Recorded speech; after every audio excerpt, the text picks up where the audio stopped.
El puerto era escenario de grandes acontecimientos sociales. Así, en 1932, allí se consagró definitivamente Vito Dumas, luego de su hazaña de cruzar el Atlántico a bordo de su embarcación Lej de 13 metros de eslora. La gesta comenzó en 1931 cuando, recorriendo Europa, Vito Dumas se encuentra en Arcachon, Francia, al barco de sus sueños. En septiembre de ese año se lanza al mar, llegando en los primeros días de 1932 a las Islas Canarias. Después de un descanso, enfrentó 45 días de martirio y tormentas y llegó a tierras americanas, siendo lanzado por un temporal a las costas del sur de Brasil. Montevideo primero y Buenos Aires después brindaron al navegante solitario un recibimiento triunfal. La llegada a Buenos Aires, el 13 de abril de 1932, es relatada así por un noticiero de época. Solo el ansia de llegar empuja al Lej.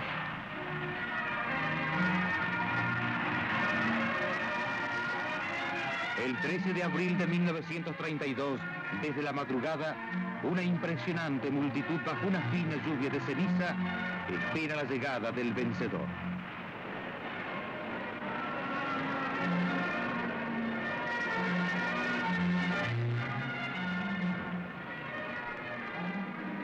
Un bosque de palos y de velas pone una nota inusitada en el puerto. Entre aclamaciones y sirenas, pasea la figura del pequeño velero y del modesto héroe.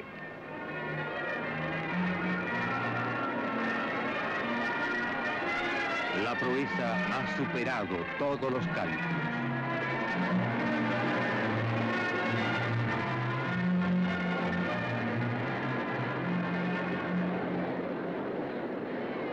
Y allá va Vito Dumas, recibido de Lobo de Mar en brazos de la multitud.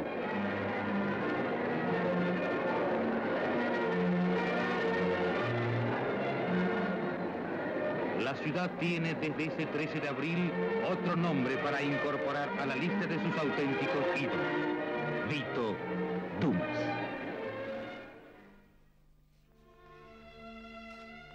Ese mismo año, 1932, casi con la indiferencia de los porteños, comenzó una inútil guerra entre Bolivia y Paraguay, conocida como la Guerra del Chaco. El conflicto, cuyos orígenes se perfilan aún hoy con muchas dificultades, se originó cuando en el territorio en disputa, unos 280.000 kilómetros cuadrados, compañías petroleras británicas y norteamericanas descubrieron cuantiosos yacimientos hasta entonces no explotados.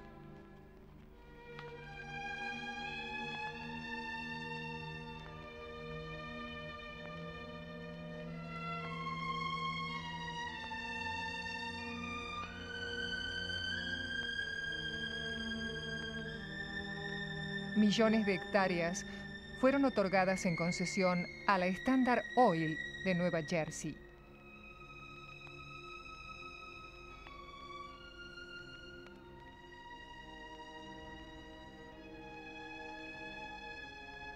Esa guerra sirvió también como campo de experimentación de armas que más tarde se emplearían en la Segunda Guerra Mundial. Murieron más de 100.000 hombres a lo largo de 3 años, episodios que así son recordados hoy por excombatientes residentes en Buenos Aires. El ejército paraguayo no estaba preparado para tal evento y fueron con armas muy precarias. Inclusive se ha formado un regimiento de macheteros porque no había fusiles y entonces fuimos a la guerra en esas condiciones. El primer año en el Chaco paraguayo fue una cosa desastrosa, mismo para los combatientes paraguayos y seguramente para los bolivianos también, porque la región inhóspita total, falto de agua total porque no había agua, y empezamos la lucha en el año 32, como digo, a tal punto que fuimos atajando al enemigo en su penetración, porque su objetivo, es decir, el objetivo boliviano, era salir al río Paraguay. Todos los empeños tendían a romper el cerco, ese, un verdadero anillo de hierro, y así conseguir muchas veces mayores resultados, porque la resistencia es tremenda. Cabe también destacar dos aspectos. La diferencia de clima tremenda. La mayoría de las tropas de los soldados bolivianos no estaban acostumbrados en absoluto a la calidez y a la inclemencia del clima chaqueño, ni menos a sus características geográficas. Venía la mayoría de las zonas del altiplano o de los valles y se vio zambullida prácticamente en un medio completamente extraño, subtropical, lleno de alimañas que hacían, por supuesto, además, bastante incómoda nuestra adaptación. Luego de arduas tratativas de paz, el 14 de junio de 1935 se llega al fin de las acciones bélicas. No ajeno a la conquista de la paz, el canciller argentino Saavedra Lamas obtendría el premio Nobel. Lo cierto es que el alto al fuego trajo alivio a toda América. En ese momento de las 12 cesó el fuego. ¿Y saben lo que pasa? Resulta que cuando cesó el fuego hubo un silencio total en la guerra. Entonces, uno de los paraguayitos sale de la trinchera, saca su cabeza para arriba, como ya no había tiroteo, se animó a sacar la cabeza afuera. Y vemos también que el enemigo, los bolivianos, también saca la cabecita, así en las trincheras, ¿sabes?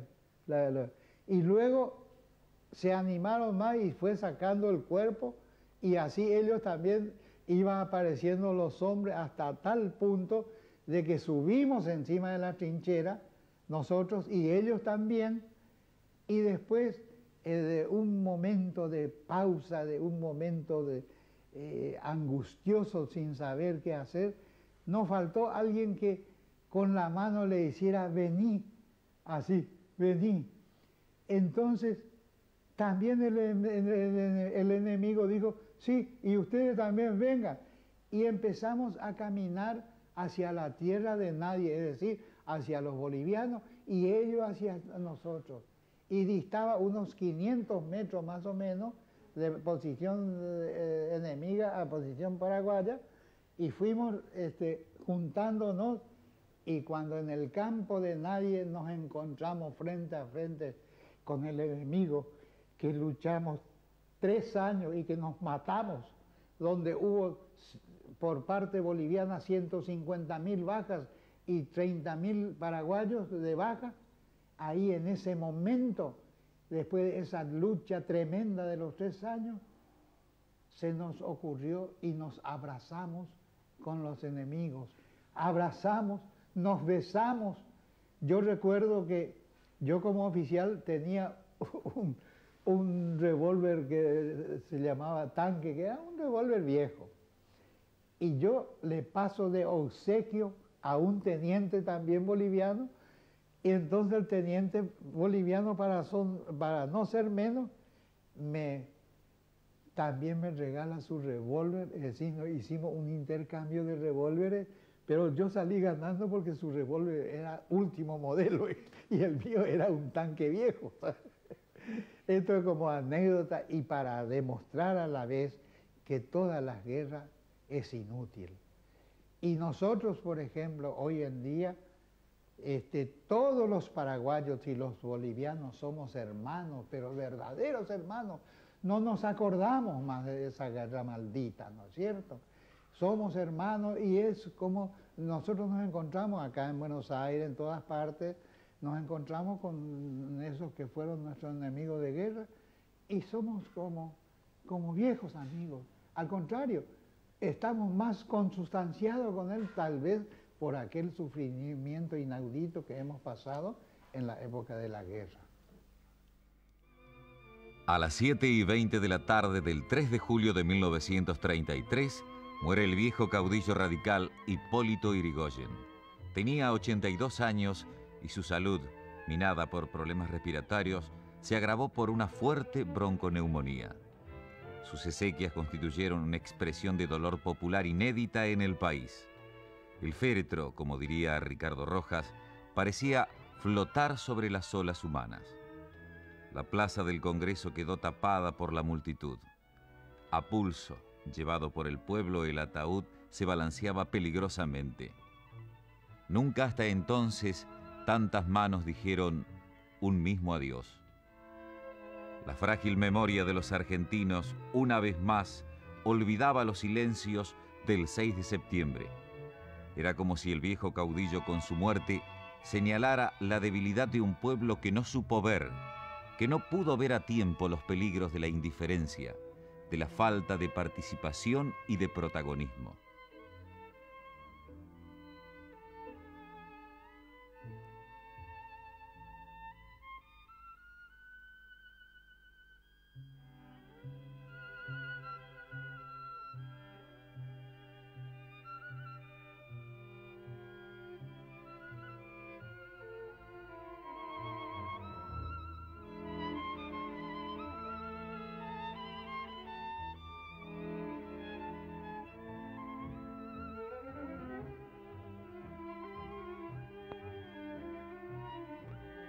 Como si la soberanía popular, silenciada por el régimen, necesitara ese sacudón, esa reflexión que solo la muerte de un ser querido produce. El 30 de junio de 1934, el dirigible alemán Graf Zeppelin se asomaba al cielo de Buenos Aires. Su gigantesca figura sobrevoló lentamente la ciudad para regocijo de los madrugadores porteños. El aparato llegaba en viaje desde la Alemania nazi, con escala en Río de Janeiro. Inusuales desplazamientos de personas y grandes embotellamientos acompañaron el arribo de la nave, para beneplácito de Antonio Delfino, representante local de la Deutsche Nachrichtenbüro, la empresa germana de dirigibles. En las redacciones porteñas se acabaron los adjetivos. Parece un cigarro volador, tituló un matutino. Es como un gran pez suspendido en el cielo, poseó otro diario. Ese día Buenos Aires emigró hacia Campo de Mayo, donde aterrizaría la aeronave. Desde la estación Chacarita, los tranvías La Croce reforzaron sus servicios. Por la puerta 4, más de 20.000 automóviles ingresaron al campo para no perderse detalles del acontecimiento. Miles de autos quedaron bloqueados en otras rutas de acceso. El peligro de incendio era grande. Por ello, grandes carteles prohibían fumar a la concurrencia, mientras cientos de soldados ataban los sables de amarre del dirigible. El Graf Zeppelin, una mole de 236 metros de largo, ostentaba en sus timones la cruz gamada del nazismo. Unos pocos invitados especiales tuvieron el privilegio de recorrer los salones del Zeppelin, efectuar un reconocimiento de esa maravilla aerodinámica. La permanencia de la nave en Buenos Aires fue de tan solo 45 minutos. El viaje realizado experimentalmente había sido un éxito. Pero para que se establecieran vuelos regulares, hacían falta costosas instalaciones que nadie estaba dispuesto a gastar.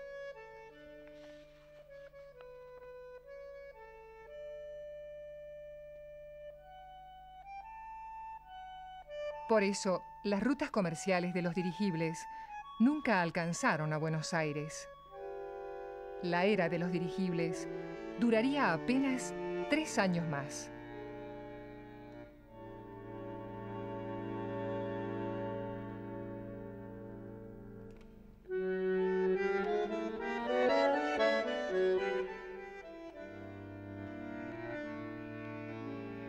A las 10 menos cuarto de esa mañana, los motores del Zeppelin iniciaron su marcha y los escasos pasajeros y las sacas de correspondencia emprendieron viaje a Alemania. Cuando el dirigible estuvo a 20 o 30 metros del suelo, el agua cargada como lastre se desagotó, causando una inesperada lluvia a los curiosos más cercanos.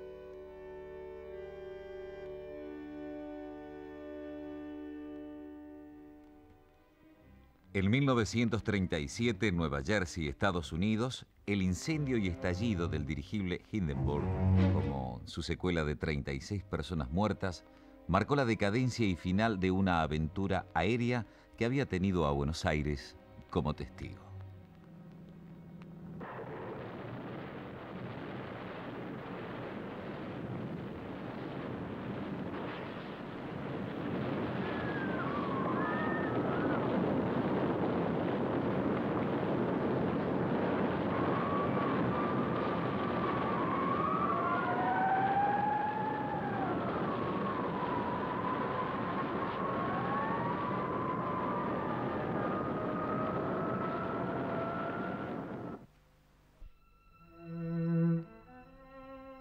Pero volvamos a 1934. Era el tiempo del auge de Mar del Plata, una villa donde el paisaje aún predominaba sobre la edificación. Ese año, en plena temporada turística, un incendio en la Rambla La Perla ocasionó grandiosas pérdidas, pero no víctimas. Rápidamente Mar del Plata se repone y se convierte en una alternativa nacional para quienes, hasta entonces, preferían los balnearios de Piriápolis o Carrasco en las costas uruguayas. Y tanto el tren como el automovilismo fueron las causas que permitieron surgir la moda marplatense. Una moda que consistía prácticamente en mudarse 3 meses a orillas del Atlántico y ostentar el mismo lujo y riqueza que se gozaba en Buenos Aires.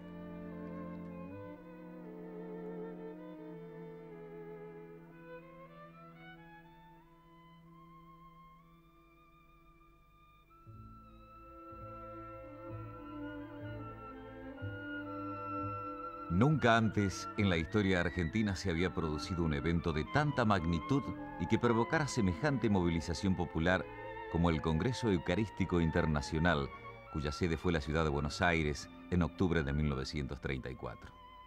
En representación del Papa viajó quien después también se convertiría en sumo pontífice, el cardenal Eugenio Pacelli, por entonces secretario de Estado del Vaticano. Era la primera vez que una figura de tan alto cargo dentro de la jerarquía eclesiástica pisaba suelo americano. Su arribo al puerto de Buenos Aires fue todo un suceso y marcó la iniciación oficial del Congreso. Al altar principal se había construido, cubriendo el monumento a los españoles, en Palermo, con una cruz de 35 metros de altura. Hubo 3 momentos que las crónicas de la época señalaban como inolvidables. La primera comunión de 100.000 niños, la misa nocturna a la que asistieron 1 millón de personas y la ceremonia de clausura.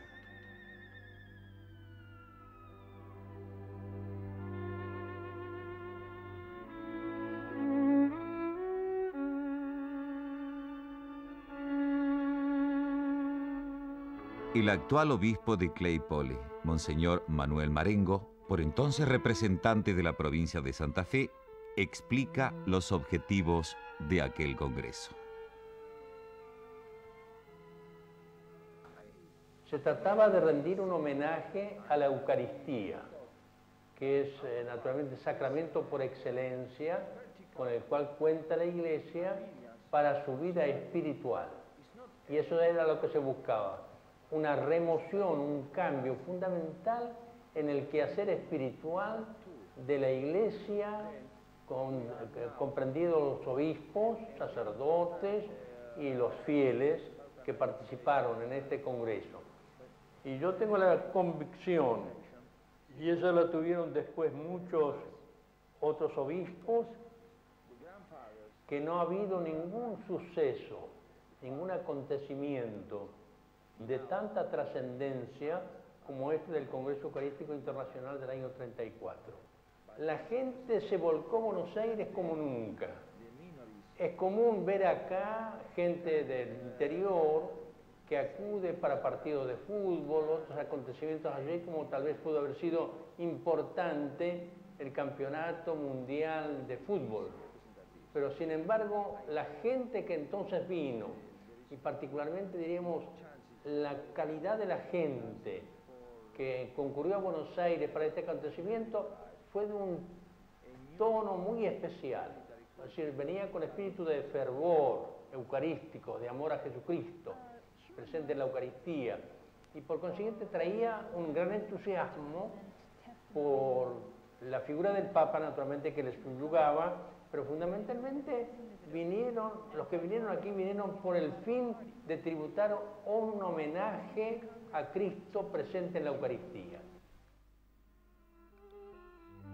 Los diarios porteños calculaban la presencia de 15.000 peregrinos llegados del exterior y más de 30.000 del interior del país. Uno de los rezos más frecuentes de este congreso eucarístico era por la paz entre Bolivia y Paraguay, todavía trenzados en la absurda guerra del Chaco. El último día se escuchó la voz del Papa con un mensaje y una bendición grabada en cinta magnetofónica. Ya en aquel entonces se afirmaba que el protagonismo de la gente era uno de los factores que le habían dado a este evento su mayor trascendencia internacional.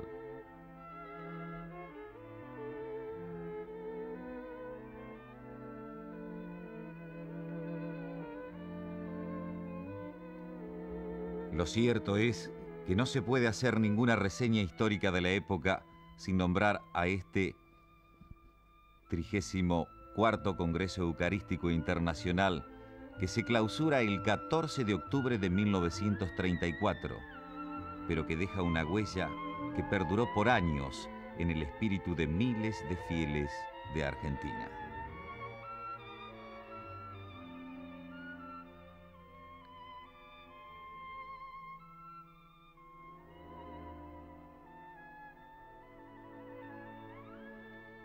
Gardel, todo un fenómeno.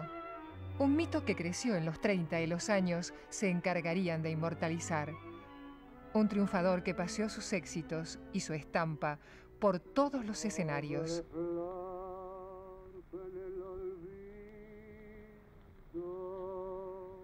Aquí, en Nueva York, mientras filmó Cuesta Abajo junto a Mona Maris.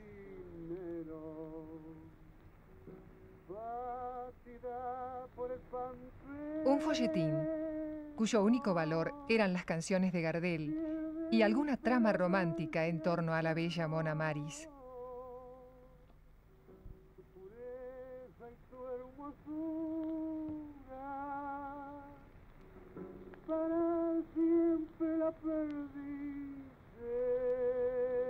En una de esas vistas, como se decía, Gardel interpretaba Volver, canción que ahora recreamos.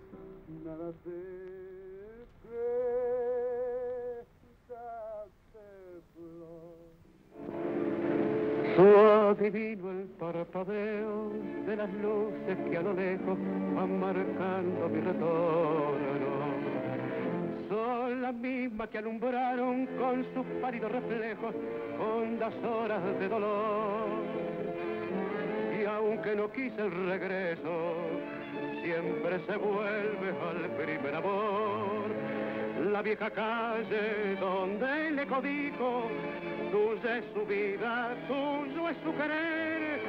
Bajo el burlón mirar de las estrellas que con indiferencia hoy me ven volver. Volver. Con la frente marchita, las nieves del tiempo platearon mi sien. Sentir que es un soplo la vida, que 20 años no es nada, que febril la mirada, errante en la sombra te busca y te nombra. Vivir con el alma aferrada a un dulce recuerdo que lloro otra vez. Tengo miedo del encuentro con el pasado que vuelve a enfrentarse con mi vida. Tengo miedo de las noches que pobladas de recuerdos encadenen mi soñar. Pero el viajero que huye, tarde o temprano detiene su andar. Y aunque el olvido que todo destruye haya matado mi vieja ilusión, guardo escondida una esperanza humilde amarte, que es toda la fortuna de mi corazón. Volver con la frente marchita, las nieves del tiempo platearon mi piel. Sentir que es un soplo la vida, que 20 años no es nada, que febril la mirada, errarte en las sombras te busca y te nombra. Vivir con el alma aferrada a un dulce recuerdo que lloro otra vez.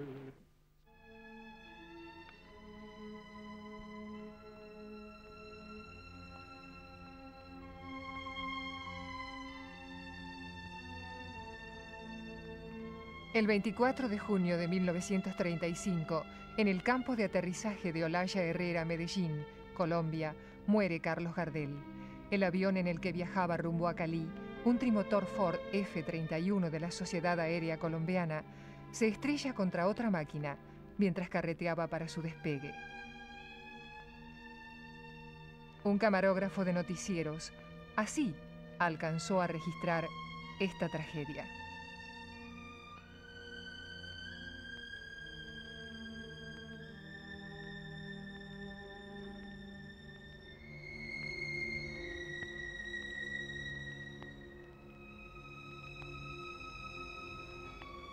Creo que Gardel ha sido directamente ídolo después de su muerte, lamentablemente. Él era un hombre admirado, un hombre querido en todas partes del mundo. Carlitos fue amigo de todos, los que gozamos de su amistad, los que penetramos en su corazón de muchacho grande, sabemos más que nadie quizás lo que se ha perdido con su trágica partida. Carlito dio ciudadanía artística al tango. Para mí mi hijo no ha muerto, siempre lo espero, como siempre lo espero. Y me parece siempre que le voy a llevar su matecito a la cama, siempre como hacía antes, para despertarlo. Y me decía, y no había dormido de toda la noche, y me decía, mamá, me acabo de dormir. Y entonces yo le decía, Carlito, ¿por qué te levantas tan pronto? ¿No tenés otro momentito? Mira, mamita, me decía, otra media horita, si no te importa llamarme otra vez. Más allá de los testimonios y del dolor popular, jamás se supo por qué ocurrió este accidente. El avión en el que viajaba Gardel, según algunos, tenía exceso de peso. Otros aseguran que se trató de un acto de impericia del piloto. Hay quienes afirman que a bordo se produjo una pelea y hasta un tiroteo. Los 3 sobrevivientes nunca aportaron pistas sobre estas presunciones.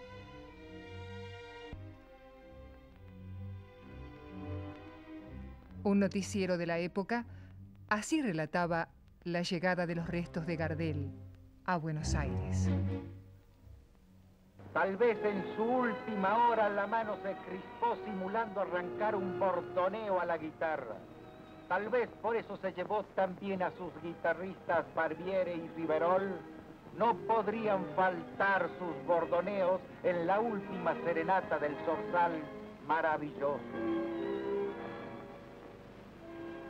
Artistas, escritores, compas inolvidables aguardan los restos de Gardel.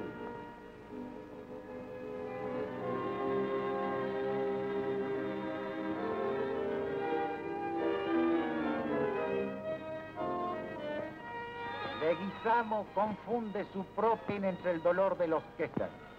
Las viudas de Barbieri y Riverol esperan. Estos son tus hermanos, Carlito. La imponente masa de acero del Pan América imanta las miradas. Cada cual pretende adivinar por dónde ha de descender el ataúd.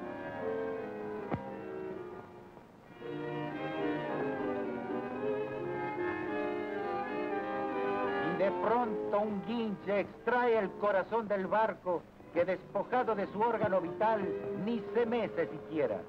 Quieto, inmóvil, ve descender a tierra un manojo de flores. Los jardines se adelantaron a cubrirle con sus mejores galas para aprisionar entre todo el poema del color el corazón frío de Carlos, que por fin está en la tierra argentina.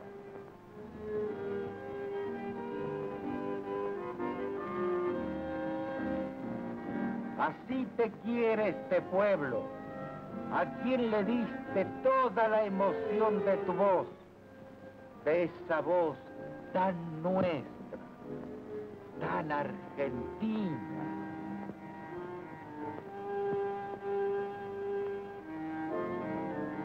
¿Qué será del tango?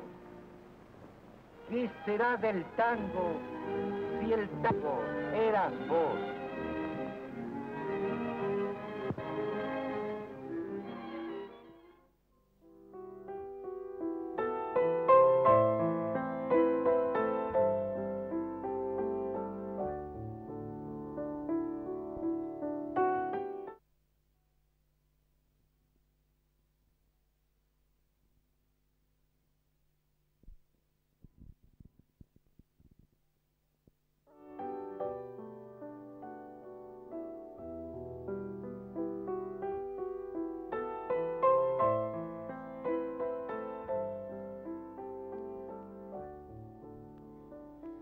Un mes antes que termine 1936, llega a la Argentina el presidente norteamericano Franklin Delano Roosevelt.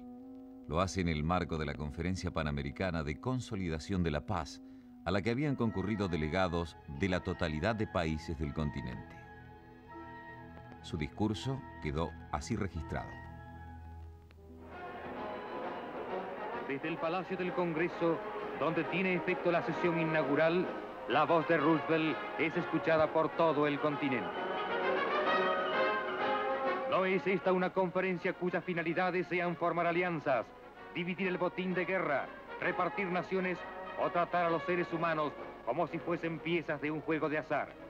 Al buscar la paz, quizás sea mejor comenzar por proclamar altamente la fe en las Américas, la fe en la libertad y su realización, que ha demostrado ser en medio mundo una fortaleza inexpugnable a todo ataque. Un dato para memoriosos. Roosevelt llegó bajo el lema de buen vecino, que intentaba restañar la imagen deteriorada de su país debido al intervencionismo de épocas pasadas. Estamos en 1936. El 20 de febrero de 1938 asume el cuarto presidente de la década, Roberto M. Ortiz.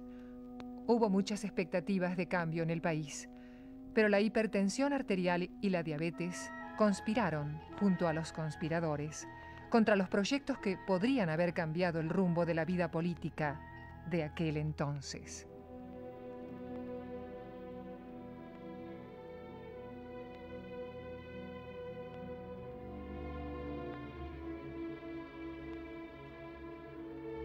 En las costas marplatenses, el 25 de octubre de 1938, se suicidó la poetisa Alfonsina Storni, quien dedicara versos a la tristeza de Buenos Aires, a las inquietudes del Rosal o al mundo de Siete Pozos. No dudó elegir un final sin adioses ni lamentos. Poco antes, así alcanzó a expresarse.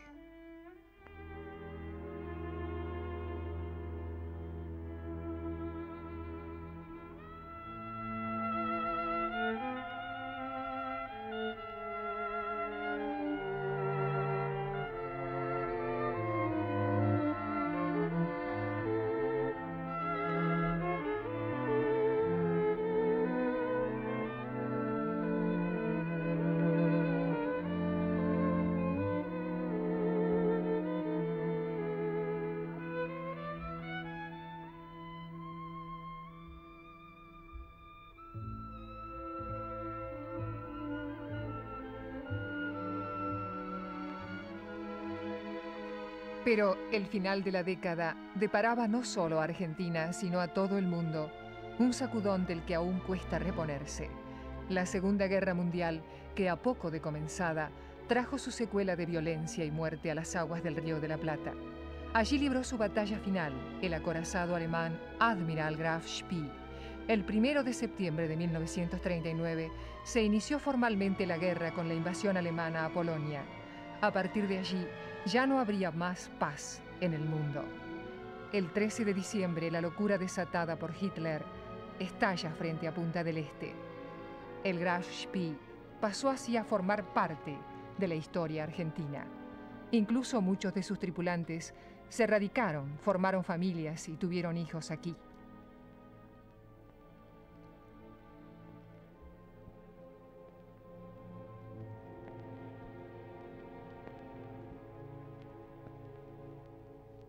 La historia del acorazado de bolsillo Admiral Graf Spee, de 12.500 toneladas, al mando del capitán de navío Hans Lansford, es tan breve como cruenta. Al iniciarse las acciones bélicas, fue designado en aguas del Atlántico y del Índico. Inició su aventura hundiendo al transporte inglés Clement. En 2 meses, hundiría 8 barcos más, ganando una fama entre aliados y enemigos. A principios de diciembre, Landfordorf pone proa a la desembocadura del Río de la Plata, esperando nuevas presas. Pero una flota inglesa integrada por los cruceros livianos Ajax y Achilles y el pesado Exeter, al mando del comandante Henry Garwood y con asiento natural en las Islas Malvinas, logra interceptarlo y se lanza al ataque. El Graf Spee concentra su fuego en el Exeter y parece obtener algún resultado favorable cuando, por razones todavía no del todo claras, debe entrar a Montevideo a efectuar reparaciones. Los alemanes tuvieron 30 bajas y los ingleses 70.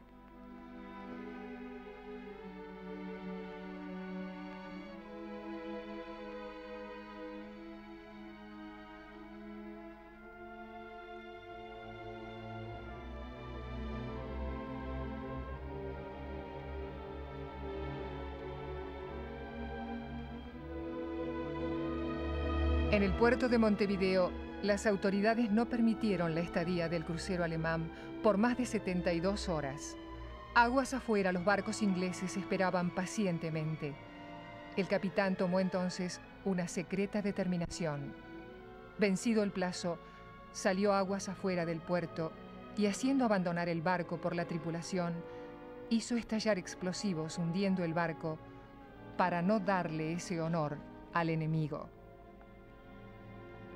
Así, a la vista de miles de montevideanos sorprendidos, el Graf Spee se hundió en el Río de la Plata. Langsdorff, una vez que sus hombres estuvieron a salvo en Buenos Aires, donde llegaron el 18 de diciembre, se suicidó para salvar el honor de su bandera.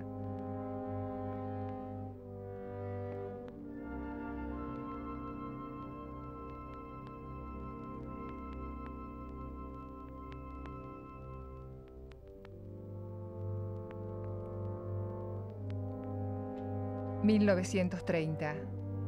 década tumultuosa, contradictoria, pero forma parte de nuestra identidad, aunque querramos negarlo.